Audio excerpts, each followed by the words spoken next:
Buenas noches. Bienvenidos a esta mesa de novela negra. Y por supuesto que les agradezco muchísimo su presencia.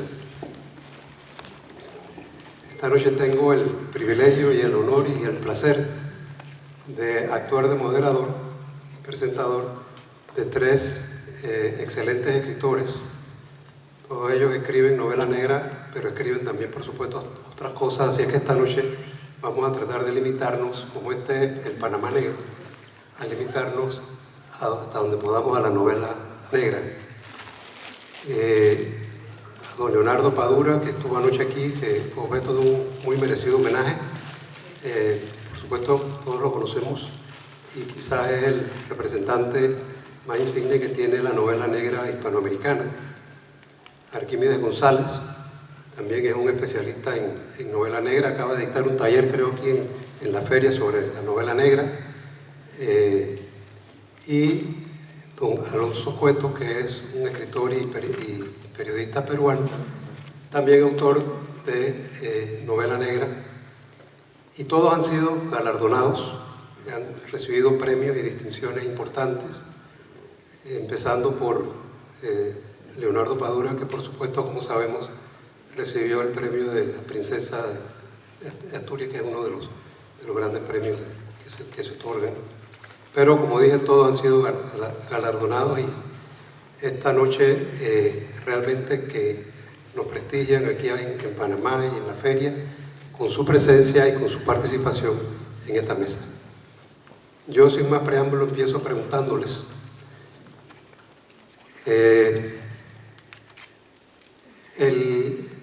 al que se considera el creador moderno de la novela negra, Raymond Chandler, decía que la novela negra es la novela del mundo del crimen profesional. Estamos hablando de los 1920. Indudablemente ha habido una evolución en la novela negra.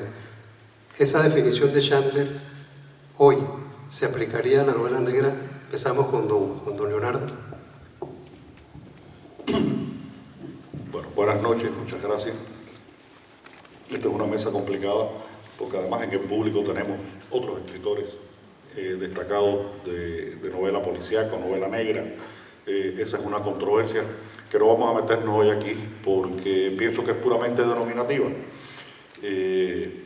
Mira, en la década de los 20 surgen un grupo de revistas de papel muy barato en los Estados Unidos que empiezan a publicar relatos de distintos escritores con un carácter diferente a la novela policíaca que se había escrito hasta entonces. Uno de esos escritores es nada más y nada menos que Dashiell Hammett. Y comienza una evolución diferente del tipo de escritura que se refería al crimen. Hammett después escribe a finales de los años 20, principios de los años 30, sus novelas, todas de un alto nivel estético. La llave de cristal es mi preferida, El halcón maltés la más conocida, Cosecha roja, en fin, todas esas excelentes novelas. Y después, en los años 30, empieza a publicar cuentos en esas mismas revistas, sobre todo una que se llamaba Blacksback, Raymond Chandler. Un hombre que había nacido en Inglaterra, había vivido su juventud, su niñez y su juventud, su adolescencia en Inglaterra, se había trasladado a los Estados Unidos y de alguna manera empieza siendo un epígono, un seguidor de Hammett. Pero muy pronto encuentra su voz propia y escribe a partir de 1939 una serie de novelas en las que utiliza curiosamente varios de los cuentos que había escrito y publicado en esa década. Por ejemplo, El sueño eterno es la fusión de 3 de los cuentos que había escrito en la década del 30. Después ocurre lo mismo con la hermanita o la hermana pequeña, con La ventana alta, hasta que ya después, en las últimas novelas, sí son argumentos originales y escribe ese gran clásico que es El largo adiós.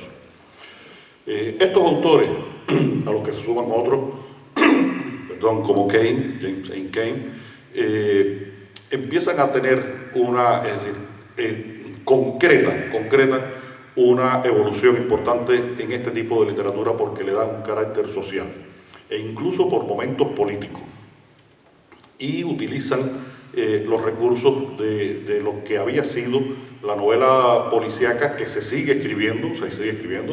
Por ejemplo, Agatha Christie esto escribió, creo que hasta la década del 80, no recuerdo nunca cuándo murió, porque parecía que no iba a morir nunca, y sí, esto era interminable lo de Agatha Christie. Es decir, que conviven estos dos tipos de novelas. Y hay un proceso que es muy importante, y es cuando este tipo de literatura empieza a caer en manos de escritores ya con una propuesta estética, escritores que quieren hacer literatura. Es el caso, por ejemplo, del escritor negro norteamericano Chester Himes, que escribe toda su saga que ocurre en Harlem. E incluso ocurre algo que fue, creo que, un revulsivo importante, y es que se empiezan a escribir libros sobre historias reales, de crímenes reales, y hay dos libros que son clásicos y que son fundadores. Primero, Operación Masacre, de Rodolfo Walsh, que muchas veces es olvidado cuando se hacen estos recuentos, aplastado por la enorme fama del otro libro fundador, que es A Sangre Fría, de Truman Capote. A finales de los años 60, los sucesos que ocurren en Francia, en París, en México, el mismo proceso de la Revolución Cubana, es decir, hay toda una serie de movimientos sociales y el boom de la novela latinoamericana, que despiertan el interés por lo social en escritores de la lengua. Existían algunos casos de novelas escritas en español en España, en Argentina, en México, incluso en Cuba. En Cuba había un autor que publicó dos novelas en los años 50 y para ser creíble como autor de novelas policíacas la firmó con un seudónimo anglo, es decir, se presentaba como un escritor o norteamericano o inglés, porque era casi ridículo presentarse como un escritor cubano que escribía novelas policíacas. Pero ya esa situación cambia a partir de los años 70 y hay toda una renovación del género que creo que de la cual los que escribimos hoy este tipo de literatura somos beneficiarios. Algunos participaron desde el principio, otros más tarde, pero creo que todos somos beneficiarios. Y es una renovación en la que ese carácter estético, esa intencionalidad social de ese tipo de novela alcanza un nivel en el cual ya el enigma deja de ser el centro de ese tipo de novela. Y la sociedad, la violencia, el miedo, la inseguridad, la vida en la ciudad contemporánea empieza a ser o se convierte en el centro de ese tipo de narrativa. Hay dos novelas que son un poco las que marcan, con muchas limitaciones literarias, pero marcan muy bien esos orígenes. Una escrita por un mexicano, Rafael Bernal, El complot mongol, y una escrita por un cubano, Ignacio Cárdenas Acuña, Enigma para un domingo. Creo que esas dos novelas, que son de finales de los años 60, Enigma para un domingo se publica en el año 71, pero se había presentado y había tenido mención en un concurso en el año 68. Y El complot mongol creo que es del año 68, si no recuerdo mal.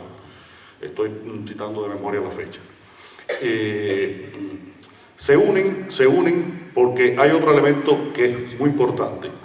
En el continente americano hay un escritor que también muchas veces es excluido de estos recuentos, que creo que es uno de los fundadores de todo este proceso, que es Rubén Fonseca. Creo que Rubén en Brasil, con sus cuentos y con sus novelas como Agosto o El arte de matar, da ese impulso literario que tiene este tipo de novela. Ocurren procesos muy importantes en los años 70 que dieron un nuevo incentivo a este tipo de literatura y se comienza a desarrollar mucho más en Argentina, en México, aparecen autores chilenos. Siempre decíamos, ¿y cuándo llegarán los colombianos? Los colombianos no aparecían. finalmente aparecieron los colombianos, y Cuba. Cuba como una novela completamente diferente, porque en el caso cubano hay un retroceso, se retrocede a la novela Enigma, porque es una novela de reafirmación política y revolucionaria, no es una novela de contestación política o social. Y El Refugio es la novela Enigma que se escribe en Cuba en los años 70, se escribe hasta los años 80 y se va agotando, ella sola se va muriendo. De una manera además muy simpática, y es que, por ejemplo, muchos de los escritores que escribían esa novela, que se llamaba novela policial revolucionaria, terminan yéndose de Cuba, se van de Cuba. Algunos de los principales y más importantes representantes. Y ya aparece entonces en esos años un nombre que creo que todos estaríamos de acuerdo en considerarlo un poco el padre de este nuevo movimiento de utilizar la novela policial como un vehículo de indagación social, política e incluso de la memoria, que es Manuel Vázquez Montalbán. Creo que la obra de Manuel Vázquez Montalbán, en lengua española, sobre todo, estoy tratando de centrarme en lo que ocurre en nuestra lengua. Hay autores griegos, franceses, norteamericanos, Leonardo Sciascia en Italia con sus novelas sobre la mafia y sus novelas judiciales, que son importantes también en este proceso, pero estoy tratando de centrarme al fenómeno en lengua española. Y Vázquez Montalbán creo que se convierte de alguna manera en el modelo de todos nosotros. Pero también está ocurriendo algo importante, y es que los grandes nombres de la literatura latinoamericana empiezan a escribir novelas muy cercanas a lo policial. ¿Quién mató a Palomino Molero? Molero. De Mario Vargas Llosa, Crónica de una muerte anunciada, de García Márquez, Linda 67 de Fernando del Paso. Ayer estaba aquí con nosotros Sergio Ramírez, Castigo Divino. Es decir, que ya los grandes autores, porque hubo también un fenómeno, y es que ese proceso vergonzoso que obligó al escritor cubano de los años 50 a ponerse un nombre anglo, se fuma, desaparece, y comienza a ser también intelectual, literario, de prestigio, escribir un tipo de novela que había sido considerada hasta ese momento genérica e inferior. Creo que ese es un proceso que de alguna manera reafirma y complementa esa visión que tuvo Chandler, que sobre todo está muy presente en un texto de 1944, el sencillo Arte de Matar, pero también en un texto del año 49, mucho menos conocido, que se llama Apuntes sobre la novela policial, que él escribió, y que un poco son las primeras teorizaciones desde dentro de esta literatura que se hace alrededor de sus características de la mirada que el escritor tiene con respecto a la sociedad y a la literatura. Creo que me extendí demasiado, pero bueno, disculpen porque me tocó a mí hacer el panorama.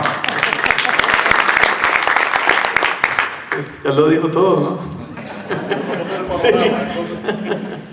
Bueno, yo voy entonces a hablar del caso específico en Nicaragua y algunas cosas que he leído en Centroamérica. Como lo decía Sergio Ramírez, inició con una novela que se llama Castigo Divino, que cuenta la historia de un señor guatemalteco que es acusado de envenenamiento en Nicaragua. Y eso fue en Nicaragua, ¿no? Pasaron muchos años hasta que hace 4 años Sergio volvió a publicar un libro que se llama El cielo llora por mí, en la que desarrolla una novela negra, ya una historia contemporánea. Si el Castigo Divino era revelar el enigma, ¿verdad?, del envenenador, El cielo llora por mí es una novela que hace la crónica política del cambio en Nicaragua, de cómo todos los líderes revolucionarios terminaron corrompiéndose. Y ahí él desarrolla un entrañable personaje, un inspector que se llama Dolores Morales, que ya sabemos que en Latinoamérica esos nombres son bastante comunes, ¿verdad? Pero entonces el inspector debe lidiar, ¿verdad?, con esa corrupción y en acusar a viejos, amigos, guerrilleros, ¿verdad?, que están inmersos en un tráfico de influencia.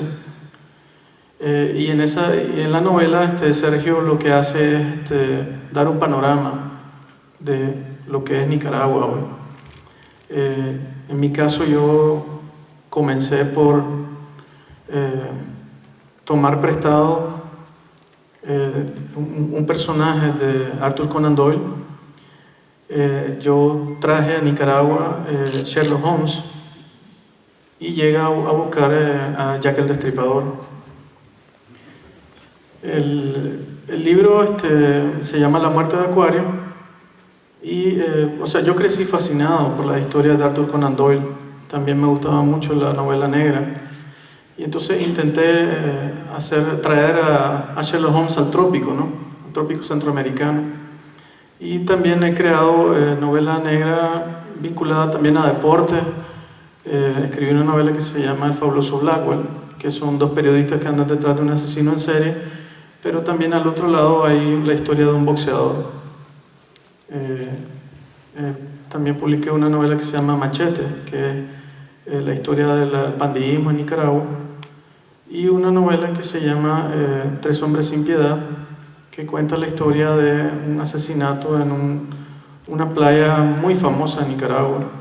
Y todas estas novelas yo trato de que también sean una crónica, ¿no?, de la sociedad, porque yo crecí profesionalmente como periodista y eso me ha enseñado a tratar de reflejar la realidad a mi alrededor para que sean los personajes que hablen.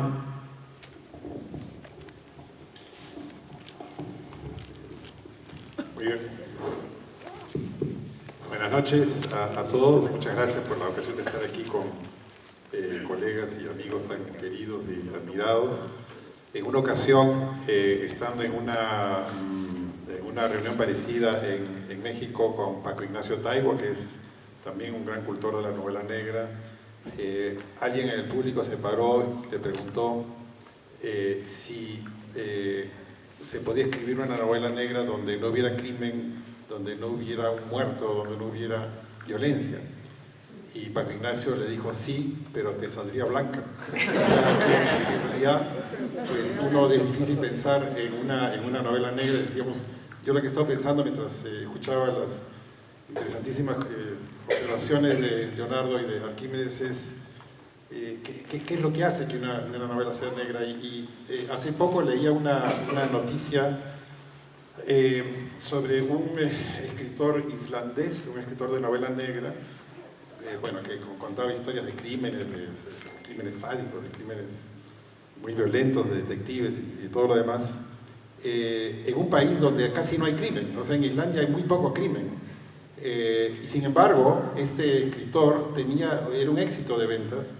Y entonces, bueno, uno se pone a pensar que a lo mejor el éxito de la novela negra no es el hecho de que refleje una realidad conocida, sino el hecho de que refleje una realidad en la mente de las personas, en la psicología de los lectores, esta inclinación hacia la oscuridad, lo desconocido como un resorte de la violencia criminal que está en todos nosotros. Todos tenemos pulsiones, tensiones, instintos violentos, y la novela negra pues los canaliza con una particularidad adicional, en mi opinión, y es que a diferencia de otras novelas policiales, las novelas negras nunca terminan de dar respuestas, nunca terminan de hacer conclusiones. Siempre hay una zona de lo desconocido, de lo extraño, y hay un descenso hacia ciertas esferas, ¿no?, de la personalidad que no son del todo explicadas, y esto es lo que me parece más atractivo, ¿no?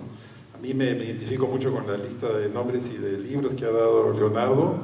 Agregaría algunos, a lo mejor hay un cuento de Dashiell Hammett que se llama La muchacha de los ojos de plata, que es uno de los cuentos que más recuerdo. Hay también cuentos negros, no solo hay novelas negras. Y me animo a pensar que un esquema general pues podemos extender a lo mejor este concepto de la novela negra. Por ejemplo, cuando leí El nombre de la rosa, bueno, alguien me decía la novela negra solo puede ocurrir en ciudades, en callejones oscuros, en ambientes urbanos, pero después Guillermo Martínez, otro autor de la novela negra en América Latina, me decía, pero El nombre de la rosa es también una novela negra, ocurre en un convento, ocurre en la Edad Media, hay una investigación policial, Francisco de Burgos es un personaje extraño, ¿no? Y bueno, a lo mejor pues, lo que cuenta no es el contexto, sino estas proyecciones de la mente de los personajes y de los protagonistas. Recuerdo con frecuencia una frase de Chesterton que dice que el escritor es el criminal y el detective es su crítico literario. Me parece una frase interesante, pero también pienso que el escritor es el criminal y también es el detective. El escritor es el que busca transgredir las normas, pero también es el que busca encontrar la verdad. Y el escritor se parece al criminal y también se parece al detective en distintas formulaciones. Así que, en realidad, pues, es un género que, como han dicho Leonardo y Arquímedes, ha ido adquiriendo una gran categoría y efectivamente todos los escritores del boom y antes del boom han escrito novelas negras. Podríamos también agregar el nombre de Borges, que ha escrito muchos cuentos policiales, que era un gran aficionado al género policial, y creo que la idea del concepto, digamos, de lo que se formula como novela negra es muy antiguo, es algo que viene desde mucho antes de la concepción del género y tiene que ver con esta inclinación a lo desconocido, a lo violento, a lo extraño, que nos conmueve, nos toca muy de cerca y hace que querramos leer y escribir siempre este tipo de novelas. Aprovecho para hablar un poquito de novela negra en Panamá, porque el propósito de este par de días negros, del Panamá Negro, es promover el género, porque se está escribiendo novela negra allá en Panamá, y también porque se había escrito novela negra cuando todavía la novela negra no era tan abarcadora como estamos viendo a través de las respuestas que nos han dado los panelistas, que es hoy. Y me refiero, por ejemplo, al caso de una novelita que precisamente la Academia Panameña de la Lengua ha decidido reeditar para esta Feria del Libro, y que es una novela de Tristán Solarte, Guillermo Sánchez Borbón, escritor panameño ya mayor, escrita en los años 30, y que se llama El Ahogado. Y El Ahogado, si uno la lee hoy, después de escuchar a los señores, se da cuenta de que también es una novela negra que está con nosotros, está en nuestras escuelas, es parte de la lectura recomendada de hace muchísimos años. O sea que nosotros hemos venido también evolucionando un poco dentro del término de novela negra, y lo mismo pasa con otras. Plenilunio de Rogelio Sinán también puede ser considerada, con la evolución que ha habido de la novela negra, como novela negra. Faltaría preguntarse también si ya es hora de hacer una diferenciación entre novela policíaca y novela negra. No sé, pero la pregunta que quiero hacerles ahora es: ¿qué lugar ocupa la novela negra dentro del mundo literario de cada uno de ustedes?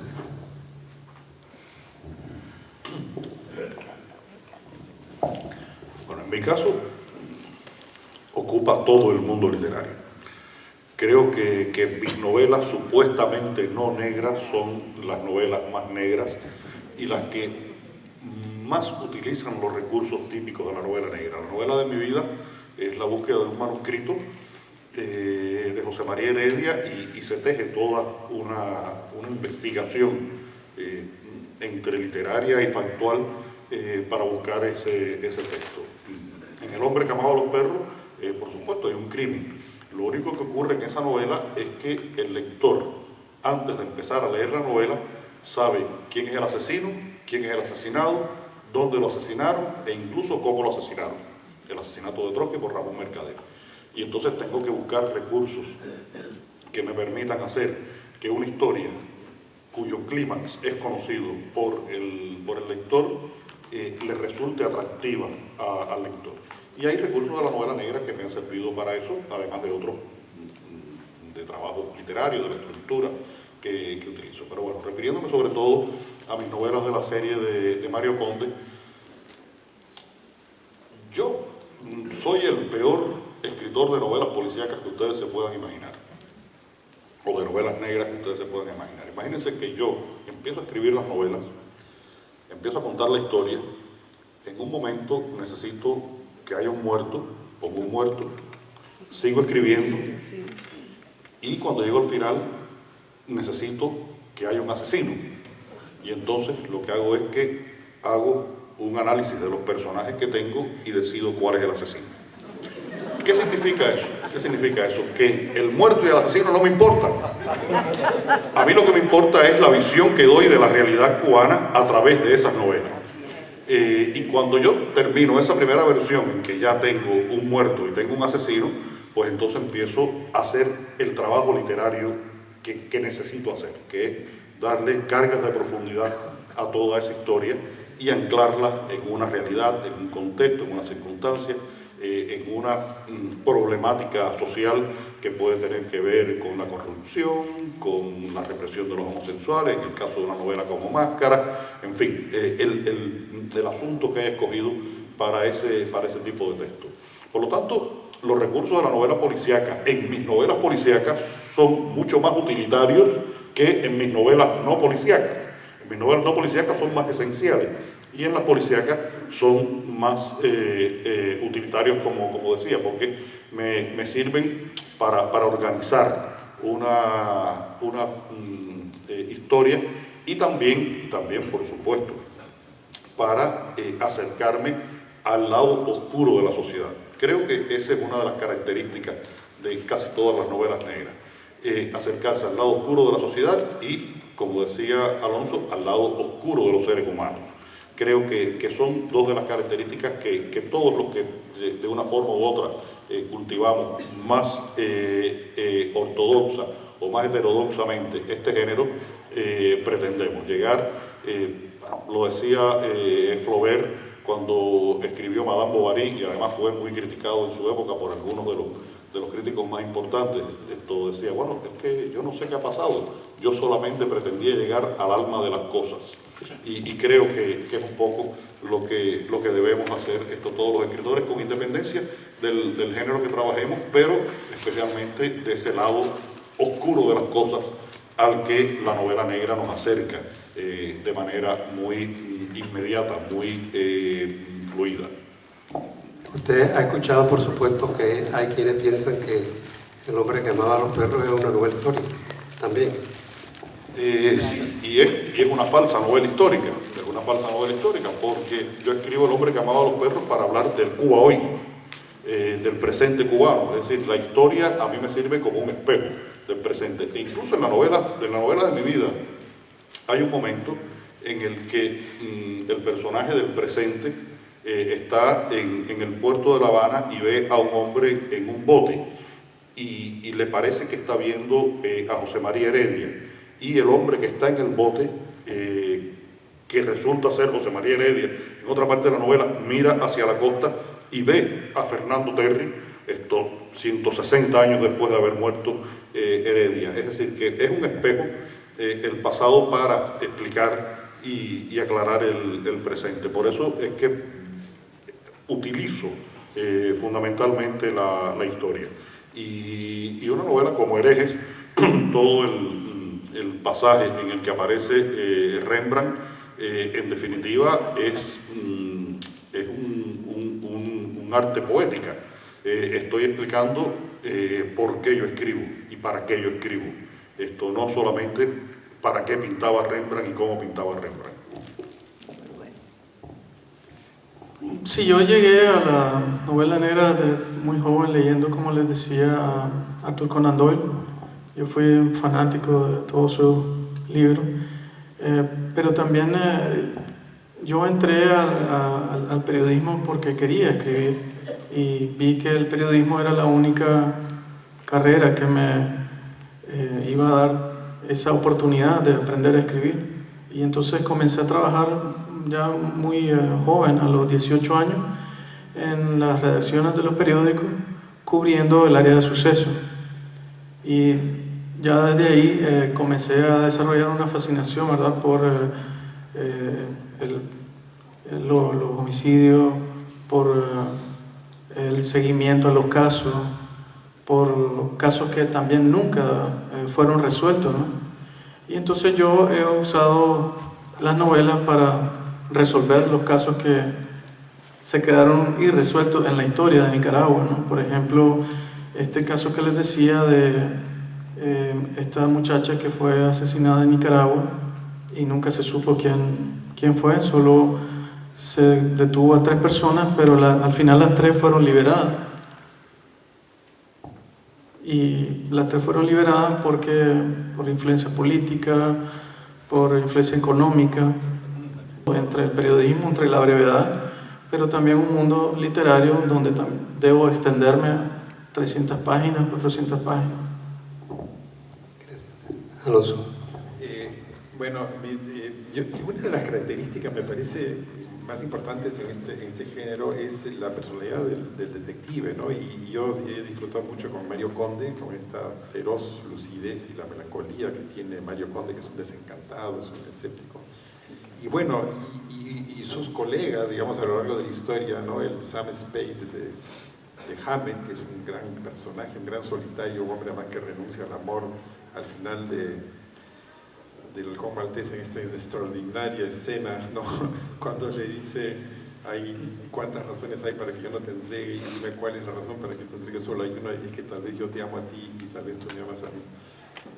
O el Philip Marlowe de Chandler.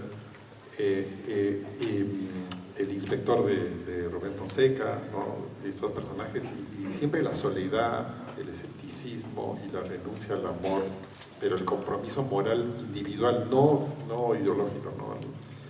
Y se me viene a la mente, ¿no? En estos casos también una novela que he releído hace poco porque bueno, me interesaba para un curso, que es Crimen y Castigo. Yo creo que Raskolnikov es también un personaje solitario, y en cierto sentido, pues a lo mejor, ¿por qué no pensamos que el padre de la novela psicológica, o de la novela psicológica moderna, que es Dostoyevsky, también escribe una gran novela, ¿no? Es una extraordinaria novela donde el latido de la angustia del personaje cuando sube las escaleras, cuando toca la puerta, cuando está preparado con el hacha para matar a la usurera, que le abre la puerta, que le conversa, y luego él saca el hacha y le da con la parte roma del hacha a la usurera, ¿no? y la tumba, y luego voltea y aparece su hermana, y a su hermana sí le da con el filo, y esta es una de las escenas más prodigiosas, creo, en la historia de la narrativa. Y Raskolnikov es un personaje convencido, ¿no? De que él está cometiendo este crimen para hacerle un bien a la humanidad. O sea, él está seguro de que si él mata a esta mujer, el mundo va a ser mejor, ¿no? Como también lo está Ramón Mercader. O sea, él está seguro de esto. Y entonces aquí hay un personaje solitario, idealista, ¿no? Profundamente introspectivo, ¿no? Que escribe esta gran historia, y luego vienen estos maravillosos diálogos con el detective, ¿no? Que están entre los mejores diálogos también que se han escrito. O sea que, digamos que claro, la novela negra se formula como un género, pero creo que está flotando en muchas novelas antes y en muchas, y porque es algo que pertenece a quienes somos, a lo que somos los lectores, a lo que somos los escritores, a lo que somos todos los seres humanos. Ese lado oscuro que no entendemos y que se resuelve en la violencia. Pero en tu mundo literario, ¿qué va más allá? En realidad todas mis novelas, creo yo, tienen un aspecto policial, tienen un aspecto de búsqueda de la verdad, de búsqueda de verdad en el pasado, ¿no? Siempre me he interesado, creo, por razones puramente instintivas, ¿no? Así que en La Hora Azul, en esta última novela, la búsqueda de saber qué fue lo que ocurrió es algo que me ha llamado siempre la atención, ¿no? Creo que es también algo que todos tenemos, ¿no? Tratar de averiguar, o sea, que por lo menos los escritores tienen, ¿no? Que tratar de averiguar qué pasó, qué está pasando realmente debajo de todas las apariencias, ¿no? Recuerdo yo fui un lector apasionado de todos los libros que ha mencionado Leonardo, y lo sigo siendo, y en fin, el criminal siempre me cayó mucho más simpático que el detective, pero eso es una cosa que no debería ser. Muchas gracias. Entonces, ha resurgido la novela negra y está para quedarse. Sí, yo creo que incluso le esperan mejores momentos. De acuerdo a cómo va la sociedad, a este mundo de mierda en el que estamos viviendo, con cada vez más pobreza, terrorismo, corrupción, poder de los gobiernos, estamos en un mundo que es una novela negra. Así que le auguro una larga y saludable existencia.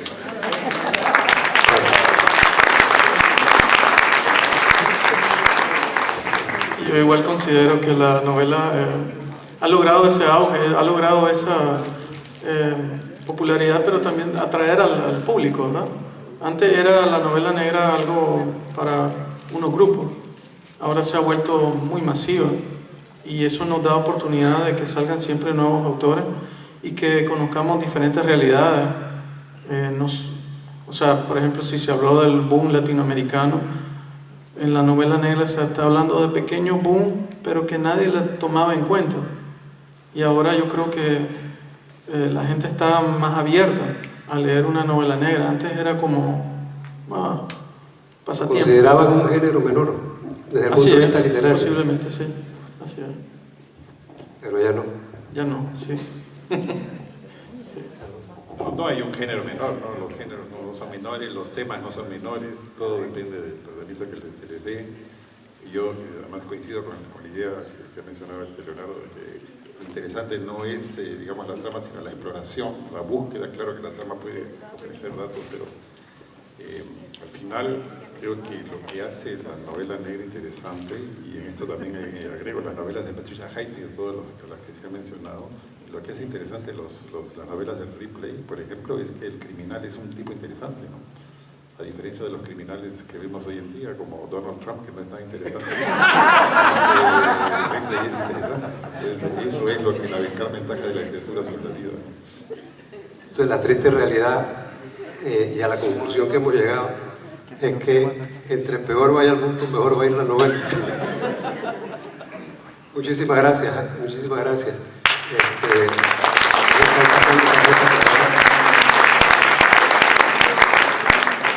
Creo que